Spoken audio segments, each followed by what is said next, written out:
really surprised to see only one lady. Unless the rest of them are busy cooking at home. But I'm really so I love eating, not you love eating. Yeah. Okay, so welcome. I mean, I'm very happy to see at least one representative of your gender. I hope you're interested not just in eating but also looking at opportunities, and they are going to be plenty. Because food really is, actually food is something which is very intrinsic and very basic to human beings. And let me start with a quote which is a pretty old quote, and I don't know whether it was ever uttered by the person it is ascribed to. History says it wasn't, but people do say, "Il mangeait de la brioche." So this is, Marie Antoinette, when she was told that the French don't have bread to eat, she said, "Let them have cake, let them eat cake." And the importance of food is such that it is able to bring down empires. As it led to the French Revolution, we all know, I'm told that this is a myth and she never really uttered these words, but the fact is that it was food which led, or lack of it, which led to the French Revolution. We've seen in recent times what is happening in India. It brings down governments.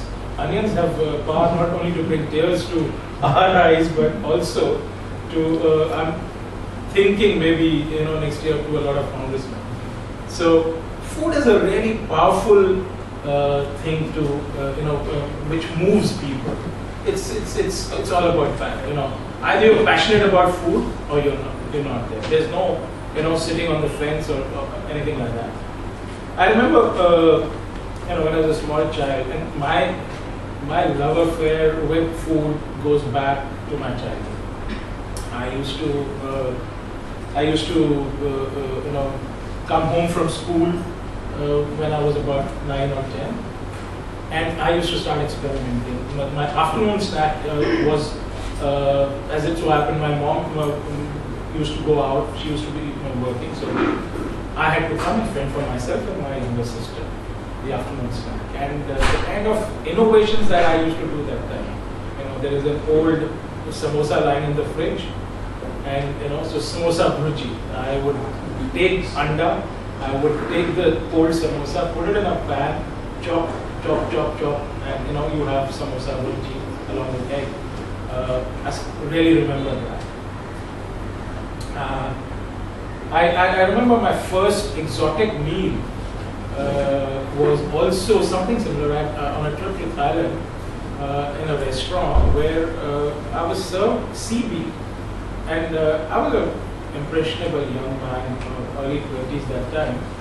And while I enjoyed eating it, but only till I was not told that this is seaweed. Suddenly I said, "Oh, seaweed, I'm eating weed." And then later on, graduating to cooking myself. I love pottering around in the kitchen and cooking myself. Some of the things I do would be very interesting. Most of my experiments fail actually when it comes to cooking, but some of them do succeed. One was a very interesting experiment which I did with lamb curry, where I glazed the mutton pieces with honey and then cooked it in a orange and mustard juice.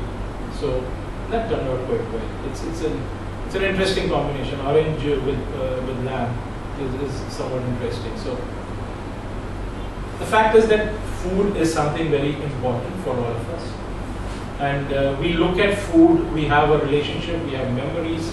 I was talking to someone, Ian, who was talking about his ship being known as the foodie ship. You go on holidays, and when you come back, what do you talk about? A large number of your memories of holiday are related to food. I went to Italy, and all I could talk about was the kind of food I ate, so it's really important. There are, as Z said, many opportunities in food, and because it's such a basic necessity, the normal tendency is to think that you can't go wrong in food. Unfortunately, if you look at statistics which are available with many agencies, the failure rate of enterprises in food is far higher than in non-food. My idea is not to scare you off right at the beginning, but the fact is that just because it's food doesn't mean success is assured to you. You need to follow the same principles, same processes as you would for a non-food business. You need to evaluate whether you're giving value, what kind of a problem, pain point you're solving, and things like that. Just because you're in food which people have to eat doesn't mean your venture will succeed. I've seen many come across. Let me begin by what I'm going to do is in terms of my talk, I'm going to put it in 3 different segments. One is I'm going to talk to you to begin with now a bit about trends in some macro trends which are happening in the sector, relating to what are the growth trends, what are the people trends, what are the market trends, and the implications and how it's moving forward. Then I'm going to talk to you about the entire structure of what the food industry is like, and it's a vast industry. From the farm to the fork, there are so many huge segments, and you could get into each of them, and we could spend the entire day talking about each segment. That it's not funny. So I'm gonna be a little macro at this point in time to identify certain sectors where I believe there will be opportunities. One of the biggest, in terms of people trends, the last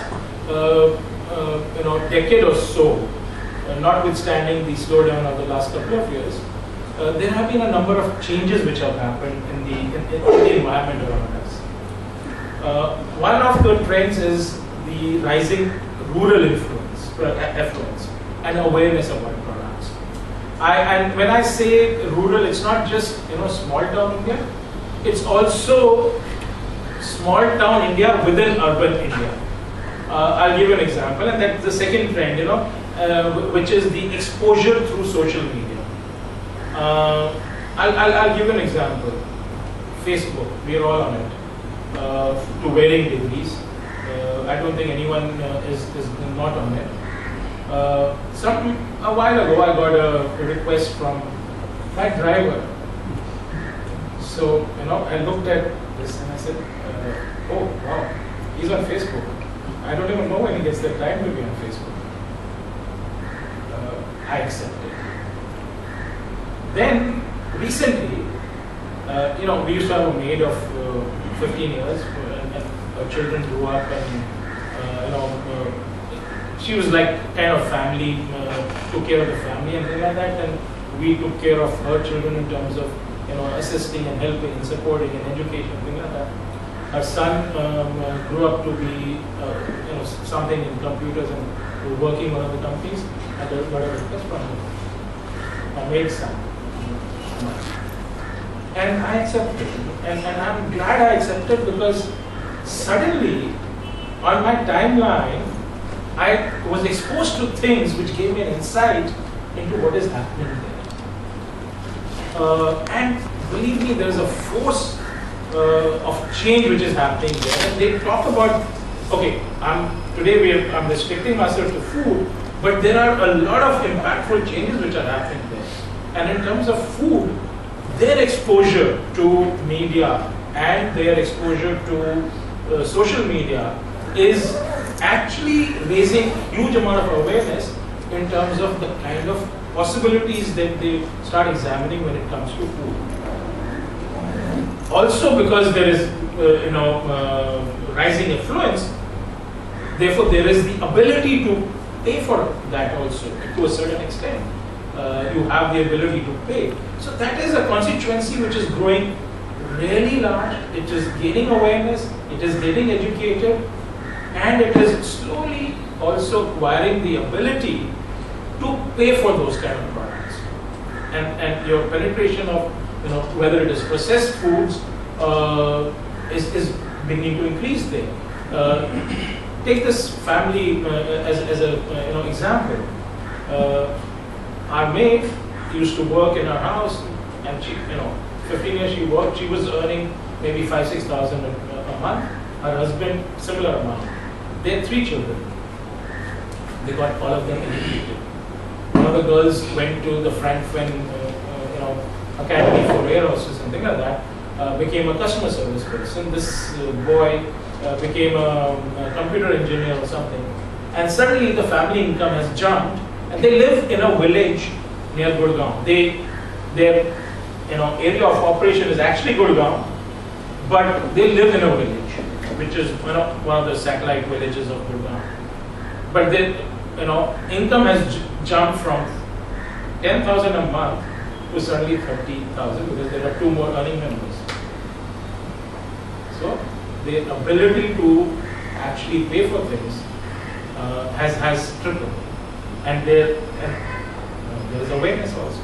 So there are opportunities. Now we need to sit back and think, what is it that we can produce and market to them when it comes to food? What are their tastes? What are their habits? A third trend is obviously nuclear families. Today, also 2 working people, more and more women coming in the workforce, which is a trend which has been there for a while, which everyone talks about, but it is gathering force, which has implications for the kind of foods. For long I have seen in stores these ready-to-eat convenience foods. Actually, the first time I ever saw was the ready-to-eat or almost ready-to-eat was Maggi. Okay, 20 years ago, when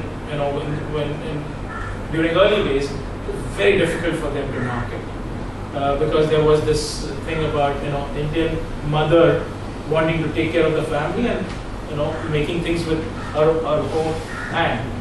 So they really struggled hard, Maggi for. But today, Maggi is in every kitchen, and it's like a staple. It's something which no home is without. Most of remotest places. Absolutely, in villages and small towns. Hostels. Hilltops. Anyway, now they run a campaign now about your own Maggi story. So it took them a long time, and they stayed the course. I see something like that might begin to happen with, and I'm seeing the appearance of these frozen pizzas. You take them out, you shove them in the oven. 5 minutes later, you have a pizza meal. I see shahi paneer and dal makhani, those retort packs that you find in the market. Not very exciting at this point in time because they're not doing too well. But I think it's early days for them, like it was for Maggi one, and maybe 5 years from now, 6 years, who knows? Someone can, if someone comes with an innovation there are possibilities of things happening because there is a growing trend where people have, we are facing a poverty of time. We don't have time. So more and more young couples in towns, in large cities, are not cooking any meal at home. I mean, this is a very interesting trend that they don't have breakfast at home, they don't have lunch at home, and more often than not, 90% of the time they don't have dinner. Or if they do not cook at home. Again, implications for entrepreneurs in terms of what kind of products and services you can look at. And my friend here has got a business which is healthy and could be something which we could look at in terms of utilizing, leveraging, exploiting this trend. Yet another trend. With all this that is happening, there is also another thing which is happening with the youth, which is the need for statement. They want to make a statement. It's a lifestyle thing with them. They are also willing to experiment. There was a time when Indian cuisine was the most preferred cuisine across the country, and the second most preferred cuisine was the Chinese. Beyond that, there was nothing. Today, the most exciting things are happening in Italian cuisine. It still is only about 3-4% of the total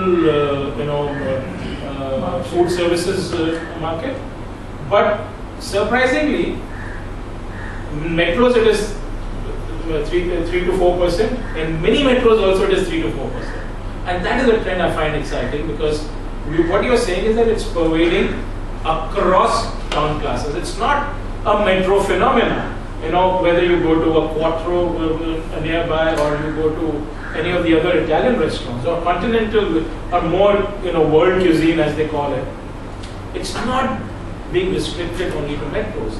These are phenomenal, and it is happening because of various trends. You see that in this entire change, the mini metros and tier 1 towns are also participating, and it's in some instances more than the metros. And also Mediterranean falafel. I had never heard of falafel till some time ago. Middle Eastern or Mediterranean cuisine and things like that. We hadn't heard of it. A few months, something like that. 10 years ago. But the trend that you're talking about, that people are like experimenting more on the food aspects and stuff like that, but I was actually researching about this a while ago, and I saw that the Indian people, they are not very open to experimenting. So if you say Chinese, this is not the authentic Chinese that we sell out here. It's the Indianized version of Chinese. Say Mexican, it's not the real Mexican food, because Mexican food is said to be very bland. What we see out here, it's like added spices and everything. So how do we?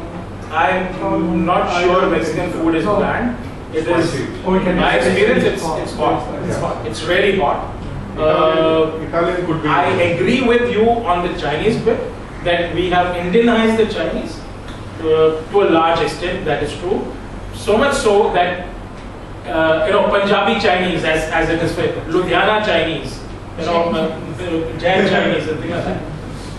Do you know that one gentleman from Punjab, who happens to live in California, has launched a chain of Punjabi Chinese restaurants over there?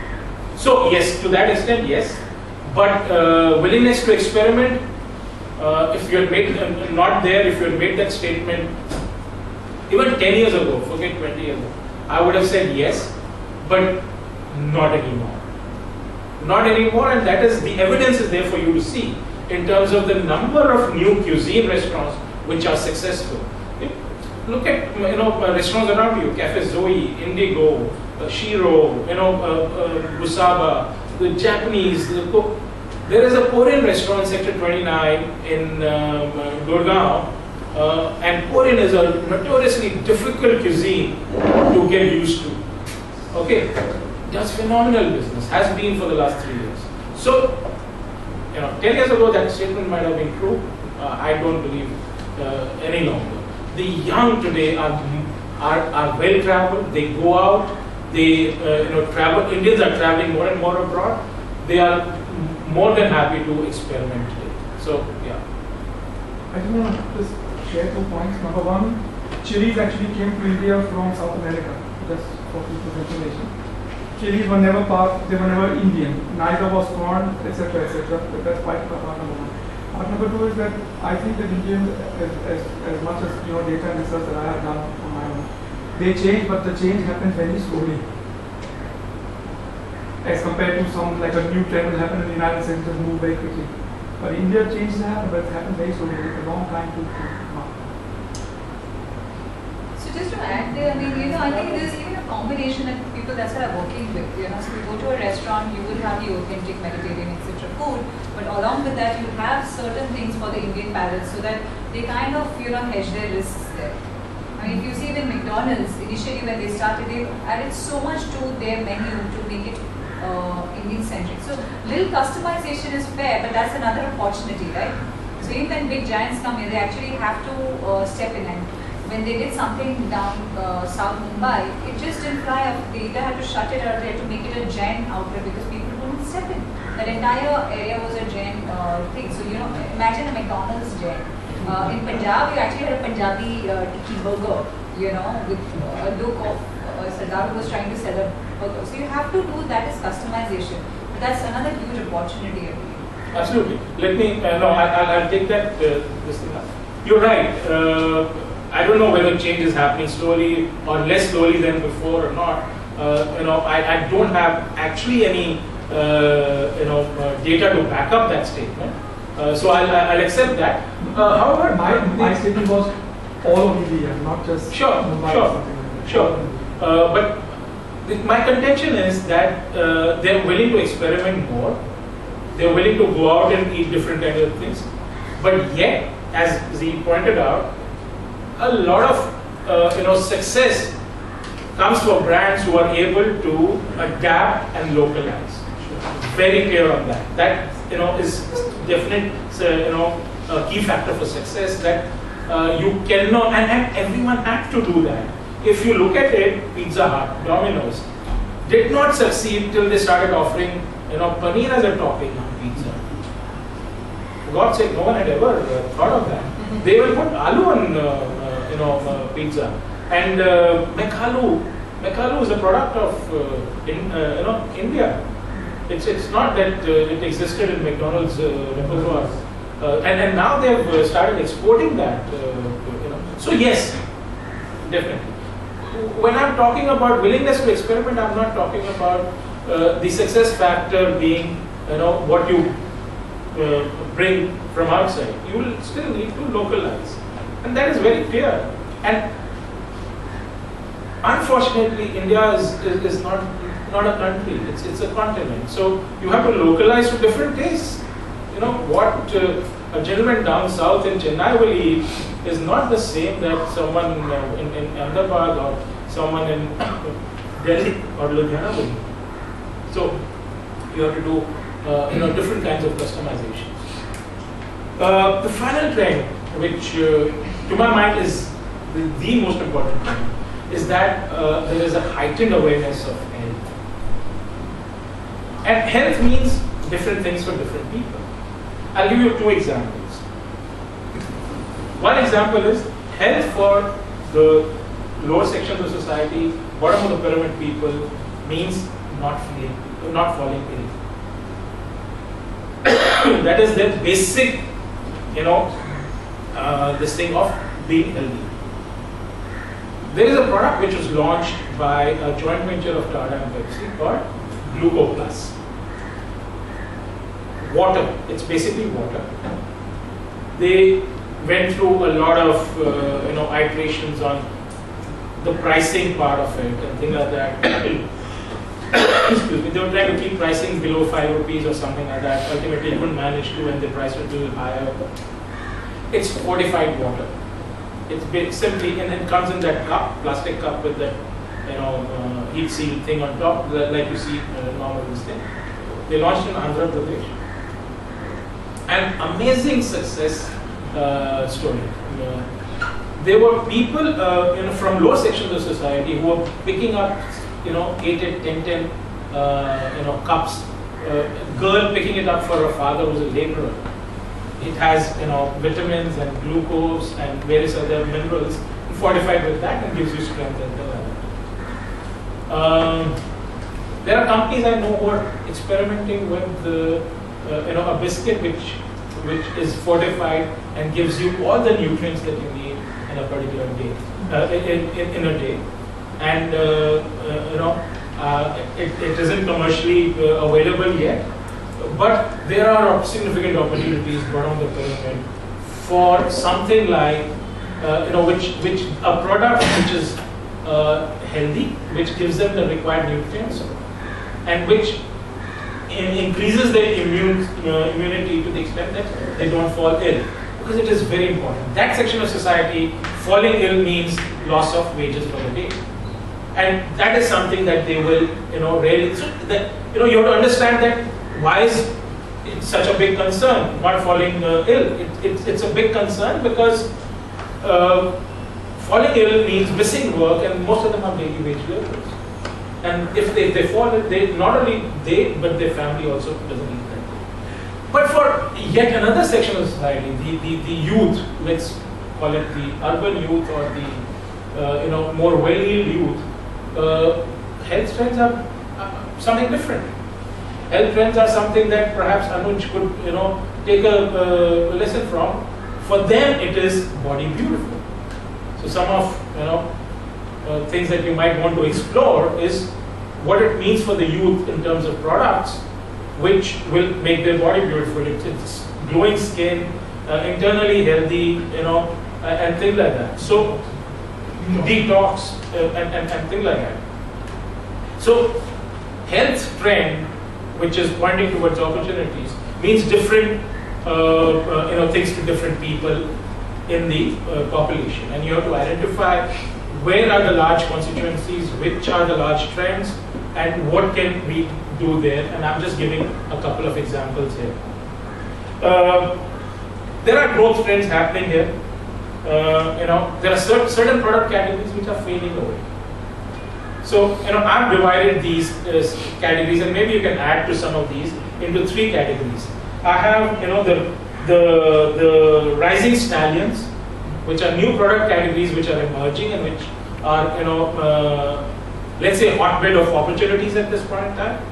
There are the steady trotters who have been there for a while and keep plodding along and things like that. And then there are the fading stars.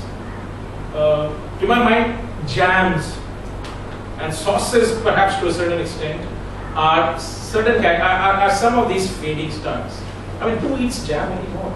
Do people eat jam? Jam manufacturers struggle to get people to buy them. It'll be there for a while, for the foreseeable future, but to my mind, it's a declining category in terms of its profit margins, in terms of its top line. It'll keep posing a challenge to its manufacturers and so on. Then there are the steady trotters. You have the noodles. Maggi is a steady trotter. It's now reached and it'll keep going at a fairly steady clip. It'll keep moving. It's not going to have a meteoric rise, despite how many My Maggi stories the brand manager might want to do. It's going to plod along. It's not going to have meteoric growth. Biscuits, breads, bakery and confectionery, these are all steady trotters. What do I see as rising stallions? I see health drinks as rising stallions. There is also within health drinks, and I'm not sure whether it falls in the health drinks category, so pardon me if you're offended, but these energy drinks. There is an Indian success story, or on its way to success story, and that's a case study which needs to be studied. Red Bull came into the country, and Red Bull has been a success story worldwide. Started in Czechoslovakia, and even the owner didn't realize that it would be such a stupendous success worldwide. And he's a billionaire now. In India, there is a case study, Zynga. In a short span of time, that it has become a multi-crore brand and has achieved traction and is providing significant competition to Red Bull. So energy drinks, now you have to go behind the brand to figure out what is the trend that Zynga was able to capture and exploit and leverage. I see a lot of other product categories which are emerging. Oats, whether it is Quaker from a multinational or Sephora from an Indian company, Marico. Oats is a hugely promising category, small at this point in time. I think it requires innovation. The first level has happened with Sephora, which you quick 3 minute pop it in the microwave and you make it. But I think it needs to be taken to a higher level of innovation before there will be a larger adoption by customers of this. There are issues, in terms of product usage. So it is ripe for some innovation. Whether it is in terms of process innovation, whether it is in terms of product form innovation, but this is an area where there, if you sit back and drill deep down into consumer behavior there and usage and attitudes, you might discover an opportunity which you could leverage. I was advised not to have soya milk, but I think soya is finally looking at coming out of the dark ages. It has always been known to be very healthy, soya, but somehow never took on, despite the fact that one of the world's fastest growing FMCG companies is almost entirely soya based, and in fact is known as Ruchi Soya. It's a huge company. I don't know how many of you know that it is larger than Hindustan Unilever in terms of its turnover. It's Nutrela is their brand. Sorry? Nutrela is their brand. Nutrela is their brand. That company is about 36,000 crores. And Unilever is just about, I think, 20,000 crores. Hindustan Unilever. So, and that's a large part of their portfolio is soya products, Ruchi Soya. I see frozen foods as an area which will emerge as a significant opportunity. The issues plaguing that category are the back-end infrastructure in India, and that is something that we will talk about a little later. But if we can resolve those and do something about the back-end infrastructure, frozen foods is something that will take off in a big way, and it is beginning to happen. If you, I don't know how many of you are aware, Coffee Day entire food in all their restaurants actually is a cold chain. So it, whether it is the fillings in the sandwiches, whether it is the bread, whether it is the cake. There is a company called Baker Circle, which has a manufacturing facility in Uttarakhand. They have put in a line now where they will make 18,000 frozen croissants an hour. And these frozen croissants have a shelf life of 9 months. A normal croissant, it doesn't last more than 24 hours. They make cakes, all the cakes, chocolate cakes that you eat at CCT are made at Baker Circle in Uttarakhand, and they have a shelf life of 6 months. So the next time you bite into a cake at CCT, it could be something that was made 6 months prior, but you will never know. They're also fresh, because Safal peas, the frozen ones, they are far more nutrient, they're far more healthy than the fresh ones you will buy in the market from your grocery. And why is that? I'll give you the reason. Because they are, the moment they are, any food product will start degrading the moment it is harvested. So an apple, the moment you take it off the tree, the process of degradation starts. So what happens to apples then? They're taken off the tree, they're plucked, they're graded, they're sorted, they're put in sacks, they're dumped in trucks, and then they're transported. So they're exposed to the elements, pollution, things like that. Similarly with vegetables, peas, and things like that. But when you are freezing them, then the moment you pluck them, you blast freeze them. So the nutrients get locked in. And it's a huge misconception that consumers have that frozen products are not nutrient. It's actually the reverse. Frozen products have their nutrients locked in. So they stay locked in. Because they are frozen, their transportation and their packing and this thing is far more robust than it is for non-frozen, ironically, and therefore they're better taken care of. I went to a facility in Hyderabad and in Chennai where I saw this entire process of blast freezing, peas coming in, getting clean, going through a tunnel where there's a blast freezer, and they come out the other side completely frozen and directly into packs which get sealed and out. I have few. So, well, these are largely the trends that one is talking about. Let's talk about what is the food industry like. Okay, so but before that, let me tell you some interesting things which give India the advantage before we talk about what is this thing. So India, you'll be surprised to know, and when I talk about this to many people, they wonder, milk. India is the largest producer in the world. Yet, in the next 5 years, India will face a milk shortage because it's also the largest consumer in the world. Pulses. Did you know that India is a non-beef eating country, but the largest exporter of beef in the world?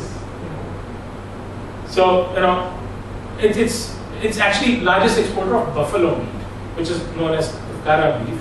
It's not the real beef, but it's still the largest exporter of buffalo meat.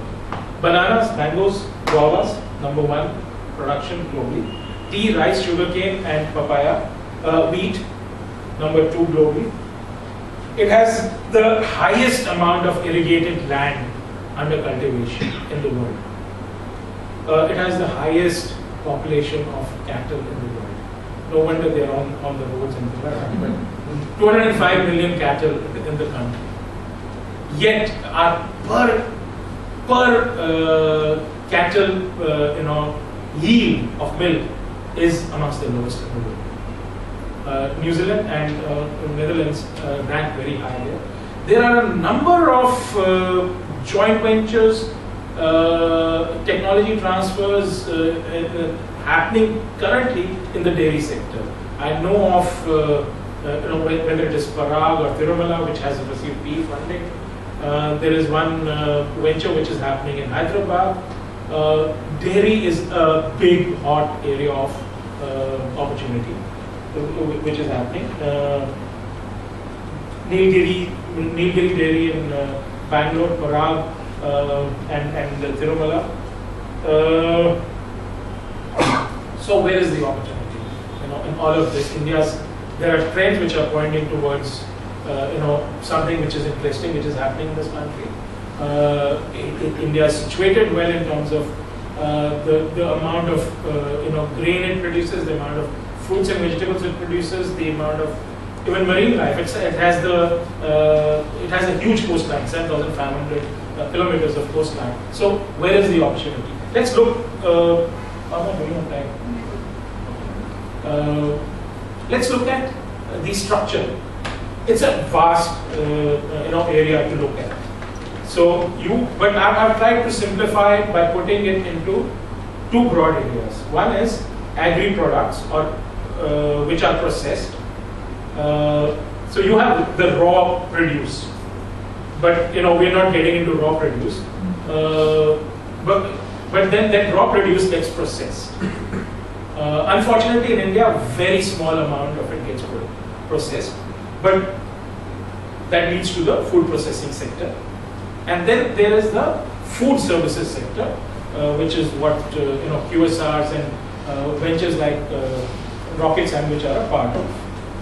So, if you look at food processing, only 8% of the raw produce, fruits and vegetables in India gets processed.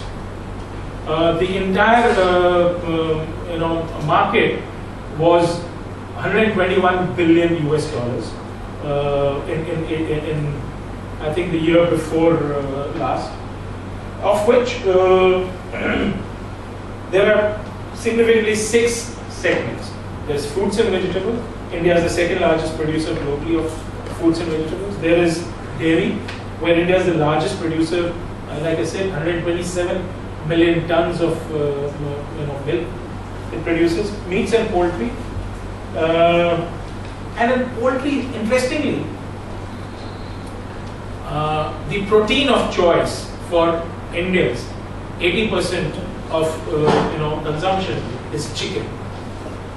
And chicken is a huge shortage in the country. There are large players, Venkateshwara actually, Surabhi and Al Kabir, various other. But despite all of them, now there is Godrej Tyson, sorry? Suguna. Number of them large ones. Despite that, the huge shortage of chicken, and it's going to impact tremendously. There is a supplier in North who supplies buns to KFC, and KFC is largely chicken. It's not burgers, but it has one product which is that spicy burger with they put the Zinger burger. They have. He supplies 40,000 buns a day to Pizza Hut. KFC, for that area, Delhi and surrounding areas. So you can imagine if that is the kind of volumes you're talking about just for burgers, the chicken volumes that these guys are facing huge problems. One of the challenges they are facing in growth is the lack of availability of chicken. There is a study which was commissioned by the US, one of the US which pointed this out, and in the next 5 years it's going to get worse. Marine products, India is the second largest producer of fish in the world. Grain, and then there are consumer products like processed food, aerated waters, liquor, and stuff like that. Let's just focus a bit on the Indian farm sector, where there are it's the characteristics of Indian farm sector are very simply huge amount of inefficiencies. There is very poor infrastructure. There are most of the grain that gets produced rots. There's no place to. There are no storage facilities that are there because of lack of storage. If you look at what is produced at the farm, you would be shocked that 90% of the tomato production in the country goes waste. 90% of tomato production is wasted. There is a serious, huge lack of cold chain elements in the country, whether it is transportation and reefer trucks. India has all of 4,800 reefer trucks. That's it for a country which has to feed 1.2 billion plus people. There are only 4,800 reefer trucks in this country. If you look at grapes, apples, bananas, 11% of mangoes go waste, but 30% of bananas and other fruits go waste.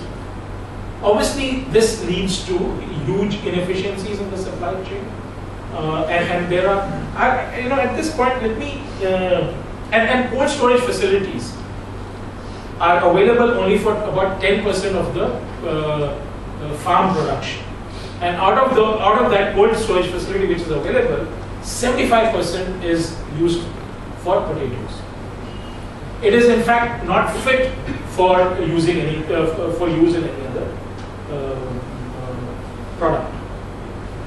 So obviously there will be these, and there are certain opportunities. Now this is where I personally strongly believe that Indian Jugaad comes in. I'll tell you a little story. I have a startup or almost a startup, a little beyond a startup, which I'm working with.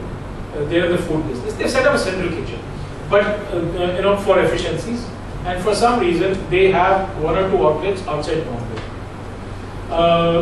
They, for consistency and uniformity reasons, need to send their chicken, which is marinated in a certain way with a certain ingredient, to Manipal and to Hyderabad. Because the quantities are not large, they used to struggle because it's about 50 kgs a day, and the transportation takes 24 hours. Chicken, if it goes at ambient temperature, will spoil by the time it reaches there. They have to send it at about -4, -5, probably even more. Well, actually, frozen. If you're talking about -15, but even if you transport it, at -5, -6, it is fine. They didn't know what to do. So they actually created thermocol boxes of the amount that they needed to sell, put liners there, put dry ice there, sealed it with, thermo-sealed it, and they now transport it with dry ice, which dry ice maintains temperature for 24 hours. They found their own solution to this because no cold chain was available to carry small lots of frozen products. You either have a 40-foot container or a 20-foot container, which will move from a food park like in Uttarakhand to distribution centers, and you can't get place on that because they are captive. There is simply no other, this thing. So they did their own jugaad, and I think this is one area, cold chain, which is amazingly full of opportunities of the jugaad variety, but using technology to deliver a solution. But what we did in a small second kitchen in the hub and our setting and putting a chef over there from your own nature will be less costly. Possibly. I'm not getting into the merits of their model right now. I'm just pointing out, I'm using this example to highlight an opportunity area. Whether they're doing that right or wrong is not, but there are other players similar to them who may have, if you look at the marine segment, seafoods and things like that, there will be many, players who will need to do that, where you do not have. So how do you disaggregate logistics for a large number of,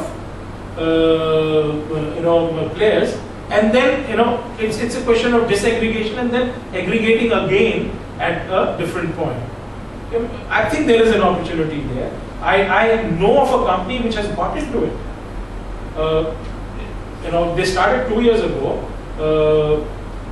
Two young guys came back from the US, saw this opportunity, and they have started a company. They got funded. They got funded by, I think, Lakshmi Mittal's personal family, funding this thing, and they're doing fairly well.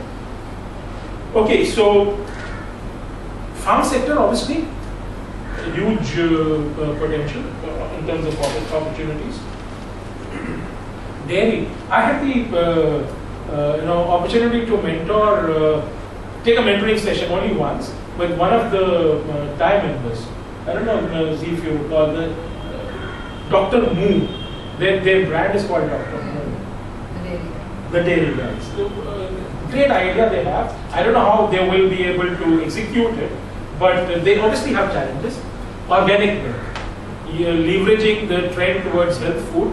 Organic is another area where. So they have actually, got a venture going between Bombay Pune region, where they are, I don't know what quantity they were talking about to begin with, small quantities, but making a difference. I was hearing one talk on TV by Mr. Ajay Gupta. He is the founder of Ching's Secret, the Chinese, and he's talking about how he started. And he says you start small. All it takes is 5 lakhs to set up line for making noodles, and and then slowly you begin with traction, and suddenly, and you can go to a bank. You go to a bank, take a loan, start that, and you grow it, and when you reach, and he says I reached 6-7 crores even before I realized it, and then suddenly there was traction, and when there was 6-7 crores, and today it's a brand which you see all over the city, hoardings and things like that, and I'm sure he's facing challenges growing, but then that's part of the entrepreneurial journey. He's moving from one to the other. So similarly, Dr. Moo, and the point is, they've identified an opportunity, they believe in it, they're adding value, they look, riding on a consumer trend, and these are the pluses in my book. Staying the course, identifying a trend, then going after it, and who knows that from what 5,000 liters a day they're talking about, they could be in no time 50,000 liters or 5 lakh liters. Bombay consumes humongous amounts of milk every day, and more people are happy to go in for organic milk. So that is this thing. So in terms of opportunity, there are two growth drivers to my mind, and if you examine those in more minute detail, something that we cannot do at this forum, you will come across areas and islands or pockets of opportunity, and like some of you have identified and are looking at it. One is definitely, and I've spoken about this, so I'm just wrapping this up to summarize. One is your improving demographics. Whichever way you might want to cut it, more women in the workforce, rising urbanization, exposure through social media, awareness, various things which are happening, increasing disposable incomes. So improving demographics, which are actually putting pressure on the back-end infrastructure improvement, which is beginning to happen with government announcing a lot of subsidies and incentives for creating strengths in the back-end infrastructure. There will be a time when India will have a better cold chain. Today there are challenges in terms of cold storage. India is a hugely energy deficient country. So even if I was to put up a cold storage which requires humongous amount of energy, I'd pay through my nose for it. I mean, commercial power in Maharashtra is 16 rupees a unit, for God's sake. I mean, it's criminal. So which is why there are challenges, but with subsidies coming in, the government coming in, there are things that's improving, and then that's further feeding. So it's a virtuous circle which is beginning to take place, and there are opportunities so what are the consumption patterns this will drive is something for you to look at, whether it is health products, whether it is convenience products, whether it is better processing and therefore improved margins for an existing category. Can someone take jams and do an innovation with it and completely change the product so that it becomes suddenly gets a new lease of life in its product life cycle? Something to think about. Okay, so the other segment is a far more interesting segment in terms of at least its visibility, the focus. Food services sector. Humongous again. If you look at it, the total market for food services in India is a humongous 2,47,680 crores. It's huge. I mean, I don't even know how big that number is. There are 3 or 4 large segments within food services. One is your chain, that you're talking about, chain market, where Rocket is part of that. Then there is the licensed standalone restaurants. Then there are restaurants in hotels, and then there is the huge unorganized segment, which includes standalone restaurants in the city, on the highways, the Punjab ke dhabas, and everything else in the country, which in itself is 1,70,000 crores. The chain market is what is interesting, because that is where significant opportunities to my mind lie. Within that, there are 4 or 5 segments. One of the more interesting ones from our perspective is the QSR segment. We have had a recent high-profile players in that who got funded, who got some traction. Include people like Fasos, include people like Mast Kalandar, include people like Boli Vada Pav, reaching some traction. I think they have 150 outlets now. In this, even McDonald's and Domino's are considered QSR. Rocket is a QSR. And honestly speaking, I have yet to see a little innovation here. There is, the first level to my mind, which this market is at first level. It hasn't yet seen innovation, whether it is in terms of your menu offering, whether it is in terms of the format, whether it is in terms of the process. There was one innovation which came from Fasos, which is what, to my mind, stood them apart and led to their initial success, which was the delivery model. QSR is probably the most difficult segment to get into in India. The reason for that, What is QSR? quick service restaurants. So the reason for that is that real estate rates, the rentals, retail rentals in India are completely out of line with any kind of metrics you might want to compare them. Completely out of line.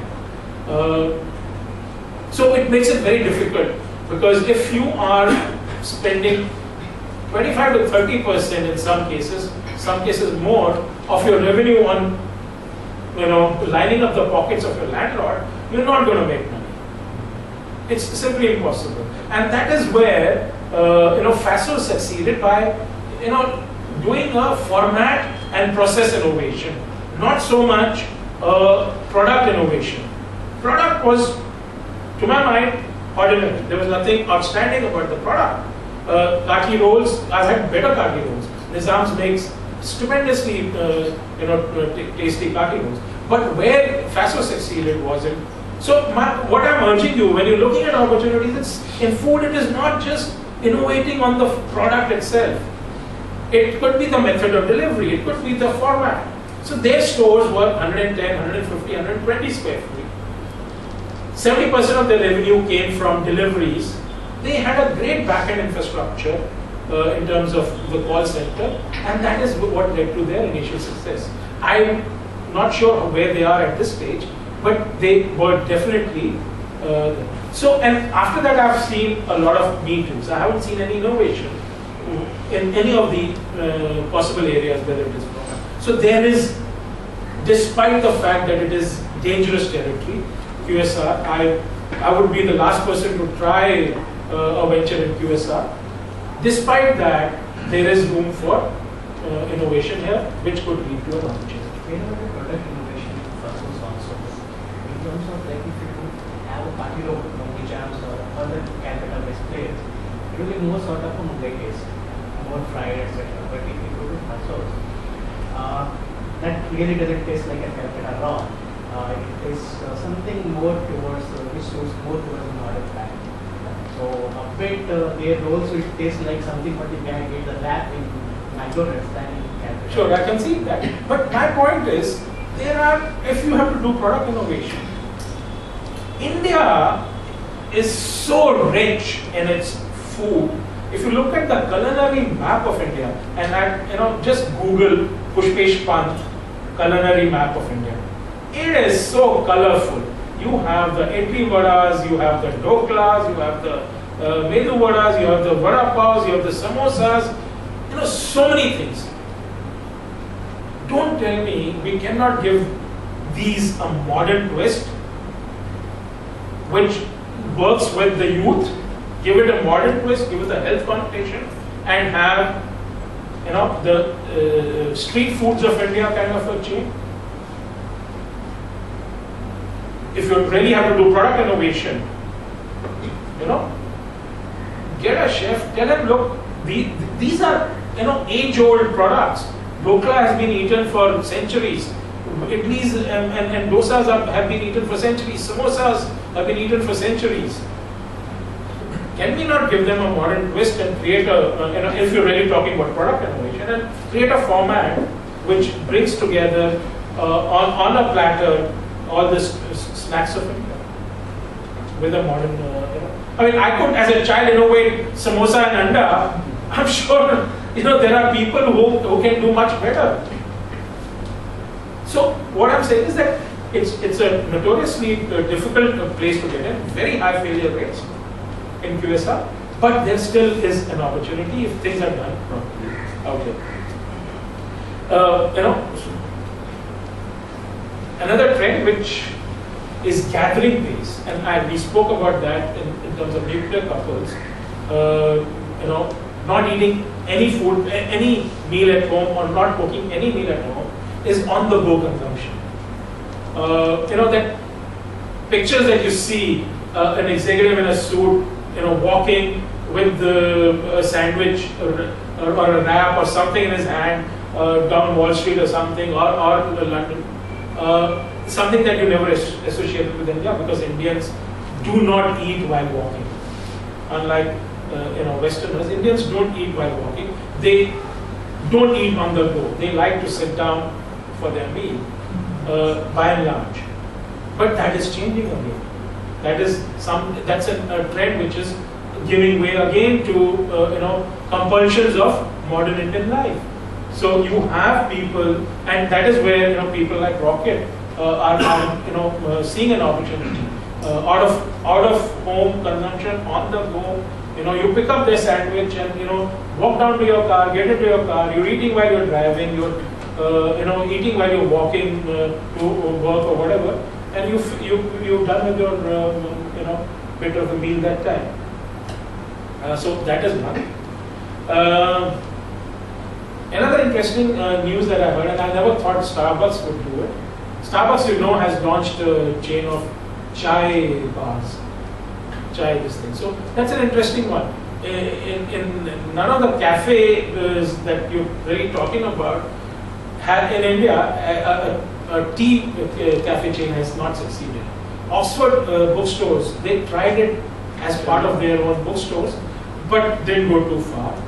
I know someone, a young entrepreneur who started in Gurgaon. He has one outlet at this point in time called Chayos or something like that. And I know another one who's trying somewhere down south. But it really is something, and I wonder why coffee bars have proliferated, but not chai bars. So is there something that we are missing, a trick we are missing out there? He's trying to I don't know. And finally, I think the delivery end of the business really looks at the merit. India is the only country where Mac delivery exists. McDonald's does not deliver anywhere. And PHD, which is Pizza Hut delivery, is another Indian innovation. Fasos you see. So, and I think there are a number of technology ventures in food which are either doing very well. Biggest example is Zomato. The Indian success story, currently valued at close to 900 crores based on their recent funding.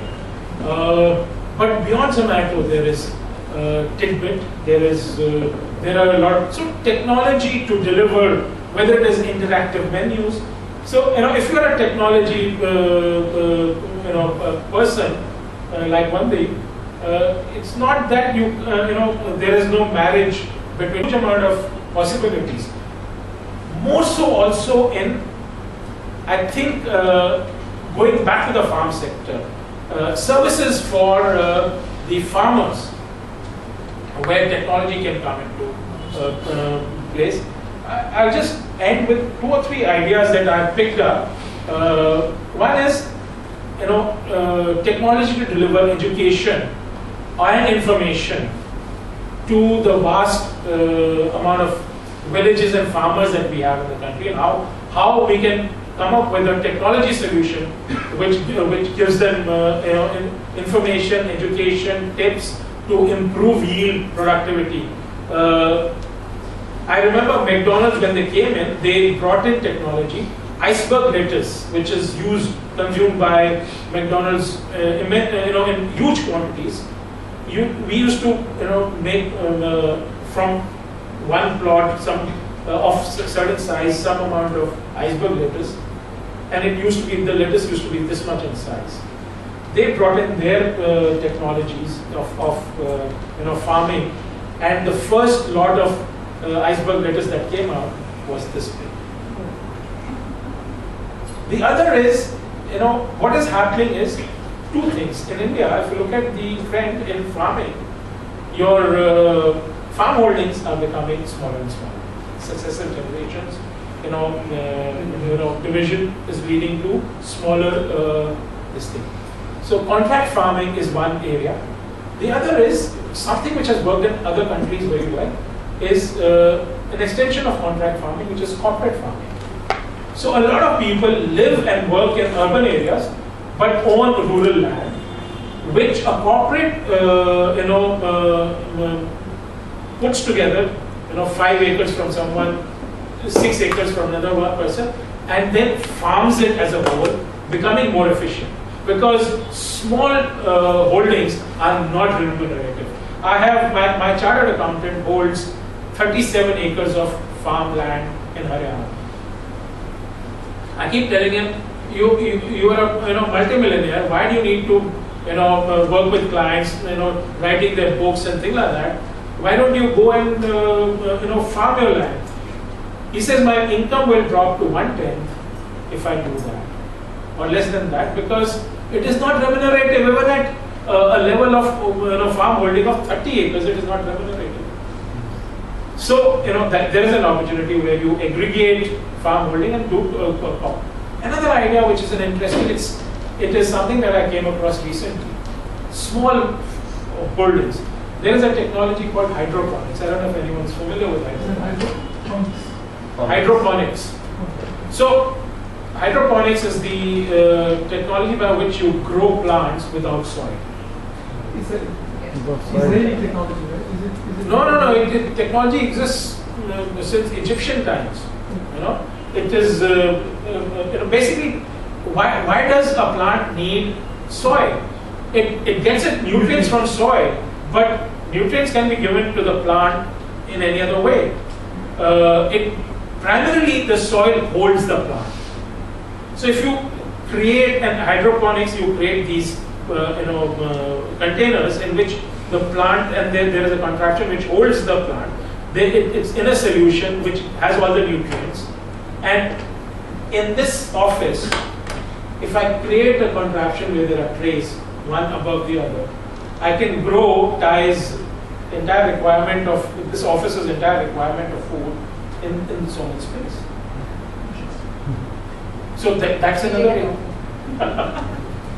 There is a farm, quite a large farm, greenhouse farm, which is Hydroponics. Yeah, so hydroponics. So these are innovative, things that you need to look at. Agri-tech, I spoke about. Zomato, I spoke Burke, Tidbit, delivery, back-end call center. And finally, I think a lot of innovation will come when some of the initial, some of the opportunities will come when some of the initial entrepreneurs begin to innovate. For example, there are, like I said, dry ice. Suddenly, if someone comes up with a robust, sustainable model of creating disaggregated, small lot cold chain using this kind of thing, then there are opportunities for this thing. There are products like gel bags which maintain food at a particular temperature. So a lot of opportunities if you drill down in particular area depending on your interest and your expertise. There are, of course, finally, as a last word, for individuals opportunities as well. Food stylists, as the art of presenting food in restaurants becomes food photographers, food stylists, food marketing companies. There are endless opportunities. I'm sure you have a lot of them. In mind yourself, culinary tourism. That's another opportunity. So I mean, I'm a little tired of talking now. So why don't you guys take her? So I think this was brilliant because I think there's lots and lots and lots of food for thought. And before we food is the operative word. Absolutely. We are opening it up for Q&A right now. So if any questions that you have and opportunities that you pick, I think there's a lot of opportunities that Vikas has actually put on the table right now. So please. Before you just introduce yourself, what you're doing, and then relate it to the question. My name is Samir. I'm a software guy. We have this product in Connect Social Media, which is into online reputation management and social media analytics. With that aside, I started my career 4 years back and started with this product named eFood.in, similar to Zomato. We dropped that in actually. But the idea was to create a recipe sharing network for all these chefs and households. So what do you think about that? I mean, eventually I dropped it because I focused on some other product. But that was the idea to create a platform for housewives, where they can create a recipe, create the videos and put it on the site. In fact, we got a lot of housewives to do that. And we had a lot of videos, of people sharing their recipe. Very interesting. My question to you is, how would you monetize it? I'll give an example. There is a young entrepreneur who's done something similar. Idea originated from there. But see what kind of ventures will succeed in India? Where you are in India, where you are either aggregating supply side or demand side, because it's such a disparate country. Someone like something similar to what you said is being done by a lady in Lucknow. She creates her recipes, or she has her recipes. She creates a video, making that product with showing the recipe. She uploads on YouTube. Do you know how much she earns a month? She's a housewife until a couple of years ago, before this internet revolution, was just taking care of children at home. Today, her earnings a month from YouTube, uploading videos, are in lakhs. There is a site, guys, visit this site, imly.in. IMLY.in. Young chap, his mother was an excellent cook. And he kept wondering, how do I commercialize this? Because there are a large number of great books over there in the country who have some speciality or the other. I have one at home. My mother-in-law makes possibly the best date roll, in the city. And I came across this guy, Abhishek. I don't know where. I think one of the Thai events or somewhere I came across. IQ Group. And he created this website where you can, you upload your picture, your products, which you make at home, and people can place orders. Very customized, very interesting, and they will deliver. So it has created a marketplace. There are, recipe sharing and things like that happening there. But how he's monetizing it is that he's created a marketplace, an exchange for a home cook, amateur cook, who creates something very good and providing him a market there. And that's how his monetization is happening. He takes a cut of the transaction. It's early stages yet. He's just launched 3-4 months ago. How he scales up and how he succeeds, it's still to be seen. But that is an idea of what you can do with something like this. He did an offline in NCPA. Oh, okay. It was very interesting. So you got all these people, all the chefs on his site, small stalls, and give out free food. And then they could also sell it, of course. Sampling and selling. It's very interesting. Last time we were struggling with the logistics piece, because quantities are small, and the chef could be anywhere in the city, the customer could be anywhere. So how how do you manage that? And I said, if you don't control the logistics, once they are in touch, then they could be doing offline transactions. Yes. So it is difficult to monetize, but yeah. There's some concept, I don't know how famous in Bombay or in developed countries, there's a concept where there's a celebrity chef or there's a chef who specializes in normal cuisine. And I can, say, hire a restaurant or a very wonderful exotic place, something like a terrace, or you can say a wine lounge in Juhu, and I can book it for some time. And I can invite around 15, 20, 25 people, and I can call that chef. So he specializes in X cuisine. So one Sunday would be that cuisine by that guest, and then it's a tasting tour or a food. Has this concept really picked up in India? Yeah, a lot of people are doing this. They have a sit-down dinners at private places, somebody's house. Yeah, okay, but it's really doing events. It's more in the private domain. It's not in a public In the domain. restaurant side, the one that I've heard is Olive. Olive is doing that. Okay. So they are doing a whole month. I forgot the name of this of concept. the chef they've invited from Goa, and there's a whole festival they've created for a month. Okay, I think this pop-up restaurant, the Pop-up restaurant. Yeah, pop-up restaurants. Yeah. In fact, I've always wanted to do something like that. I've been, toying with the idea of a pop-up restaurant, but only for breakfast Exactly. and only on weekends.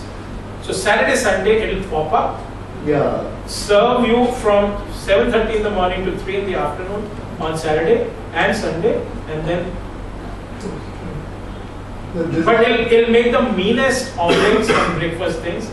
But how do you manage the main idea again is the main hindrance for this is the real estate. At least where it's a. Yeah, so you have to figure out, how you'll pop up, who will you align with, because you'll use someone's space.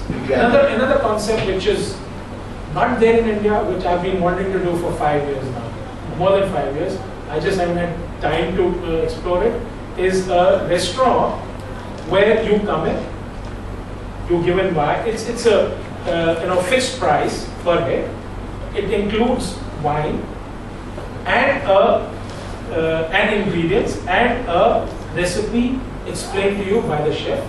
But you have a corner where the party, with whether it's 3, 4, 5, 6 people, you do your own food. And this is similar to something like a niche and all. There's a restaurant in London which does that. We do it on our ships. This is the Bon Appetit Culinary Studio.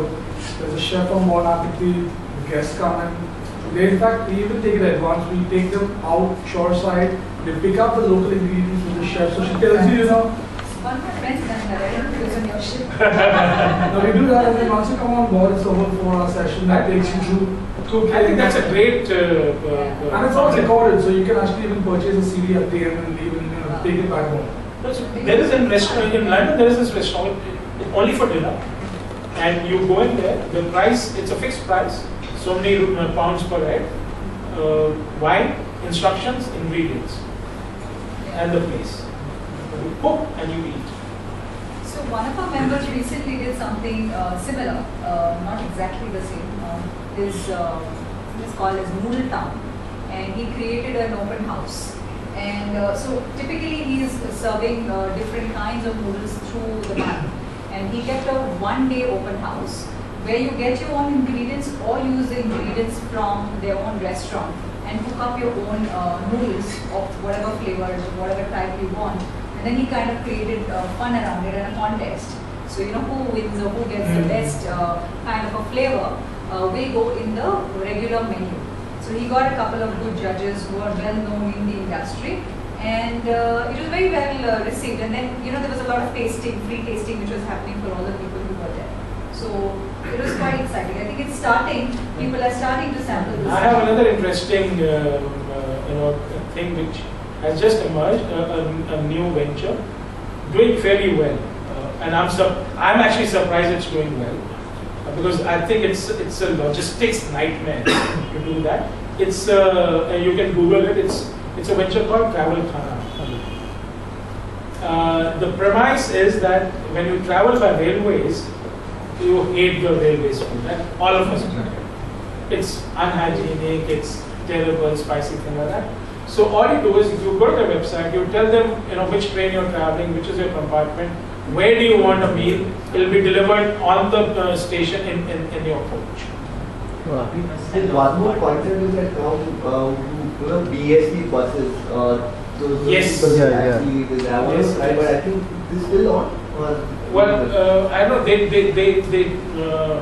came last year sometime in winter or some 6-8 months ago. Right. After that they just vanished away. After that they vanished. My idea was that they could have improved it by, the moment you mix two things, like, going up and down Marine Drive on an open top bus and having an evening meal is fine. But beyond a point, to my mind, it doesn't work. So what could they do to improve it? So I said, okay, why not make it exclusively for tourists? Not that local Mumbaikars wouldn't come for something like this, and make it a Bollywood tourism evening. So you take them to all the Bollywood sites, take them to Mannat, show them Shah Rukh, photo walk while they're having wine. Take them to some other Bollywood place, Film City, and combine that. I think it will be a hit for people who are coming into Bombay. One evening to be spent like that. It'd be amazing. So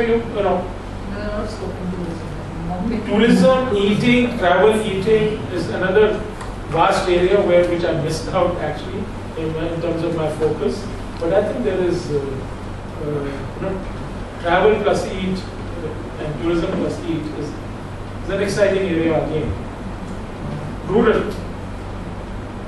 So, what do you think about the organized food cart industry in context of the real estate crisis?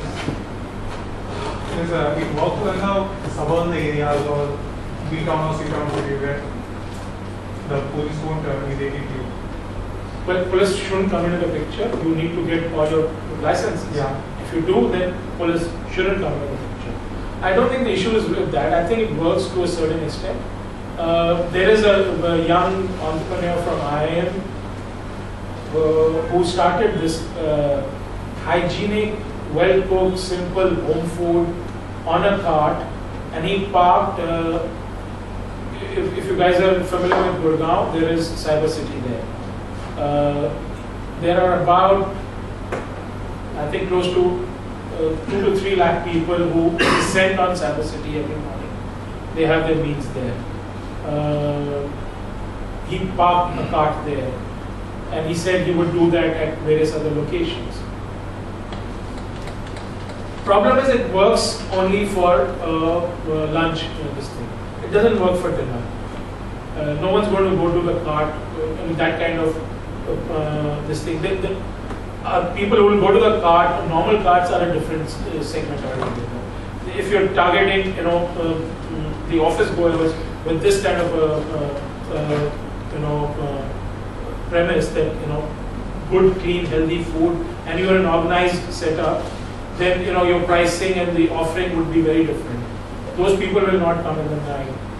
I think it's a question of then how do you utilize capacity when you're doing one meal a day, and whether it is your kitchen capacity, whether it is your manpower capacity, and will margins work out when you start scaling up? I don't know what his experience was, but that is what I see as a challenge too. Because I want to show Eat Street on the History Channel. Where basically in US and UK they are having trucks, and in that truck they basically serve the Mexican food, Italian foods, and the culture is a little different. Like I said, you're far more used to eating from New York. There are carts all over the city. It's a $40 billion business. Yeah, I don't know if in India it hasn't just. I mean, people have tried. Believe me, in Gurgaon, but and I'm sure they're still trying. I haven't yet seen a big success. BMC and all those things. That apart. I think it's a cultural issue also to be overcome. I think somewhere there's a cultural issue. That all these drugs are not in the chain format. One standalone chain or club. Yeah. Or which are family entrepreneurs. Yeah. That's true. Quite popular. There's a guy who's started. Well, there's an Indian guy who started a chain. He has, So there weren't chains over there. They were largely burger and Frankfurter and hot dog carts. Similarly, in the Connaught, there are so many small vans which serve lunch only. Well, Chinese, in South Extension in Delhi, there used to be the famous van which used to, when I was in college over there. So it used to work that. I haven't seen, I don't know. So it's a smaller segment, and I think in Bombay, a couple of them that I've seen, one is that serves fresh, healthy juice. So if you go to Bandra, Carter Road for a walk, you see this one guy, he parks a small man, it's not even big, and he gives, I think he's got 20 types of different juices of different combinations. He's talking about in China. Whatever Yes, I'm coming to that. if you come to the B-town, C-town city or something, it's a huge market there because youngsters are more willing to try the things. And in Mumbai area, we are having a real estate crisis, but in B-town, C-town city, you are having a big larger roads and less traffic as compared to many So other. compared to Bombay, so in Bombay this guy has done a very good thing. In fact, he's created a chain which was talking about juices, and he's doing extremely well. You will have a lot of Bollywood stars actually. He has 3-4 bands, yes. He Even has- after he local has. foreign company. So it's like a family thing. He started it and now his parents, his sister, Health juices, Health juices. you know, Kerala juice and wheatgrass juice and all these kind of He juices. started in the morning and the evening outside all the parks. All the Nana Nani parks and He's really good. And then what you were talking about, even the eateries, there's one in Ahmedabad who's doing extremely well. I forget his name. In fact, he has become like a millionaire, doing that. And there are families that come and it's like a, dream kind of a dinner that they have. They really love his food. So he has a big van. You have to pre-book. You have to reserve because there's just that much capacity. There are people who have to go off if they have not because these gets sold out. So he's doing well. He's just one of that I remember. But again, it's not a chain. He's just like a one-off.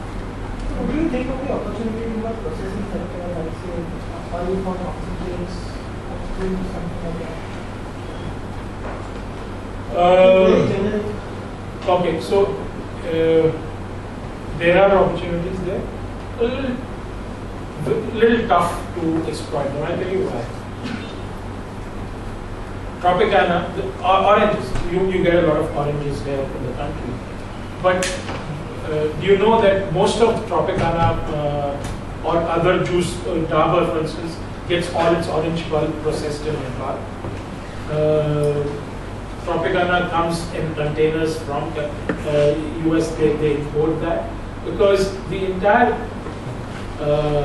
economics of fruit processing at that scale is not working out for these companies in terms of the kind of equipment, the sizing, and the kind of things that they have to put out. It's difficult given the wastages, given the need to wastages and processing issues and things like that. There is, I at one point in time explored that, looked into it, but most of the experts that I spoke to in food said that it's hugely difficult. Some of the availability of fruits is an issue quite often. Some of the fruits are so seasonal, and then storage facilities are an issue. Like I said, there is hardly any cold chain available for storage. 30% of fruit which you produce gets wasted. So when you start doing all of that, then the economics don't work out for you to process fruit. It's difficult. I've seen a new category, frozen yogurt and gelatos and all that. How big is that market? The frozen yogurt is hugely growing. It's in fact to the extent that it's beginning to impact ice cream. Primarily because it's seen, it was initially a fad, a trend. I thought it would be. My personal opinion 2 years ago was this is not going to last long. But I see them, making a dent into the ice cream market. It still remains largely an elitist, pocket. It's still not penetrated down. Till they get their pricing, right, it will not. So it will remain a small niche. I mean, compared to ice cream, it's twice or 3 times as expensive, a frozen yogurt. It's doing well in that segment, in the elitist segment. I don't see it going below that in a hurry. But yeah, and at that level, it is beginning to impact ice cream.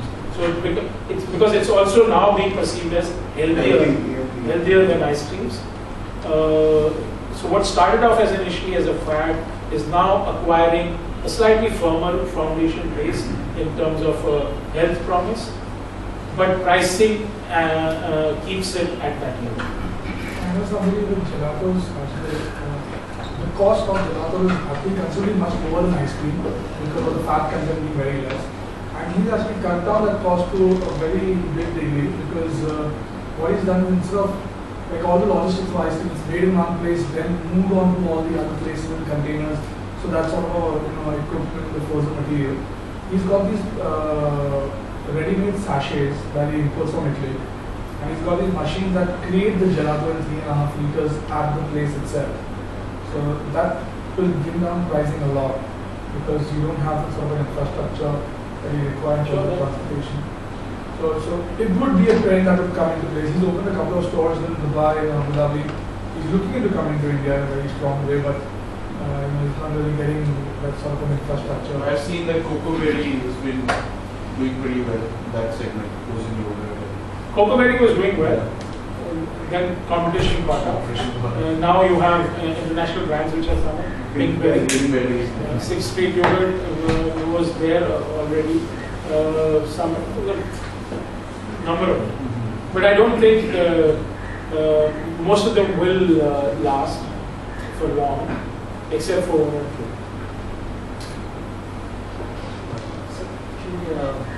Question is maybe business oriented. I'll just take 2 minutes. The one thing you need to remember is when it comes to food, two things. If you remain strongly niche and elitist, that may be a business model, but then you need to be very clear that your cost structure can support that and you have the right margins. But if you cannot and you're looking at getting a mass audience, but your pricing and everything else is not in tune with that, you will have a problem, which is what I think will happen with the froyo market.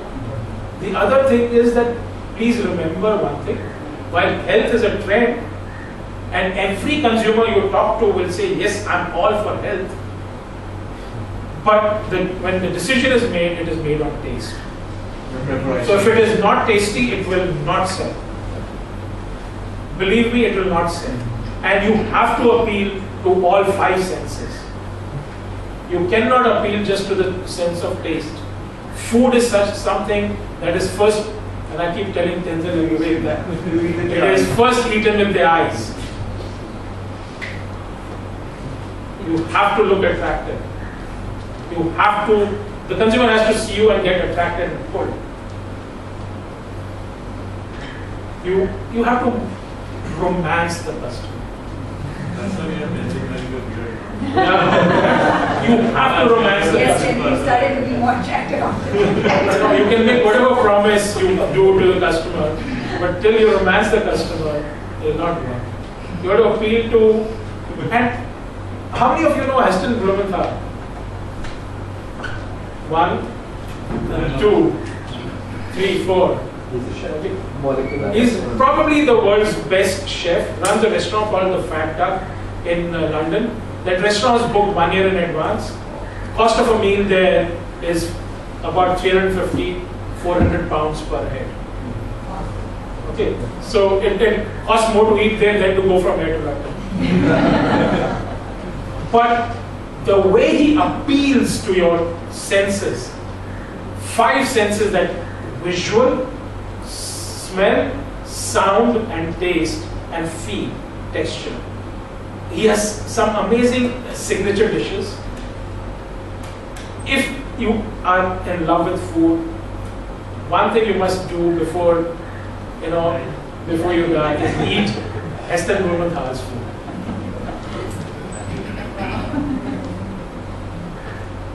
It's amazing. Sorry. So actually, my question is, may not be business oriented or just maybe a brand business. We all know that there is a big problem of malnutrition in India. So just you must be having knowledge more than us as you are related to food. So this is something, or just how to root it out, or either if somebody wants to do some business which is perfect, or somebody just want to donate, what to donate and how to business, something, how to empower malnutrition. I think there is a huge business opportunity.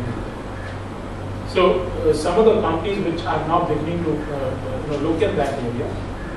I gave an example of Gluco Plus, which is actually a for-profit venture. It's not even not-for-profit venture. It's a for-profit venture, but they're very clearly targeting the 250 million people below poverty line.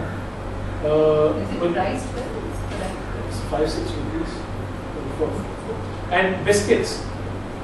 There is a lot of work which is happening in food, especially in African countries. It's not coming. There is a biscuit or a jelly shot or paste, with one shot of which you get all the nutrients required for a day. It comes at about 2 rupees or 3 rupees per shot. Can be subsidized by the government. You've heard of an organization called Akshay Patra? Akshay Patra runs the largest industrial kitchens in the country. They are a not-for-profit organization. They serve midday meals to poor people and things like that. They have a business model. It's a more social business model than for-profit. But there are, to my mind, the biggest opportunities lie in that area. And I'm very keen that some technology people explore that area and figure out how technology can be used to deliver solutions. There was this initiative by you put the sticker and that made video. Yeah, but that is only Bombay, and it's only one initiative. You need a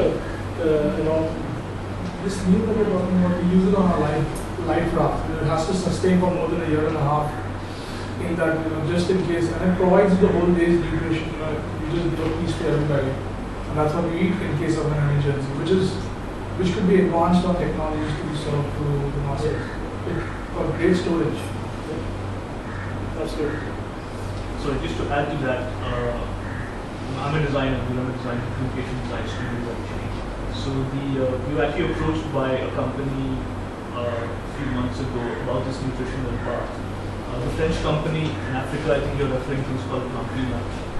It's basically a soya and milk-based, nutritional food.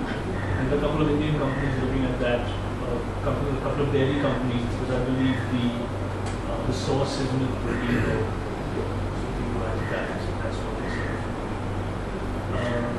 Coming back to the pop-up and the food carts, I think, like you rightly said, the food is a very experiential kind of an issue. So if you don't get the experience of the actual, what it's called, the consumption occasion, like you people to reasonably eat the food that you have. One example was I believe Noor has been struggling with soups, with the good position where in a day an Indian family would have a soup in the evenings. Give me a reason when to consume you, huh? Yes. Give me a reason when to consume you. So a lot of our clients actually sort of, when we sort of designing packaging for the brand, it's actually quite an interesting issue. See, the consumer's palate is or platter is fixed. I know what. So if I have to make an inroad there, I need to, as a marketer, very clearly understand the consumption occasion and the day part when I'll get in there. And what will I replace? My stomach is a limited size. If I have to, give some share of my stomach to your product, then something will go out of the list. Absolutely right. So I think this has been very interesting, and in the interest of time, we should take questions offline. So if anyone has any more questions, please hold on to them. And before we say a big thank you to Vikas, I want either Tenzin or Vivek to just speak for a couple of minutes about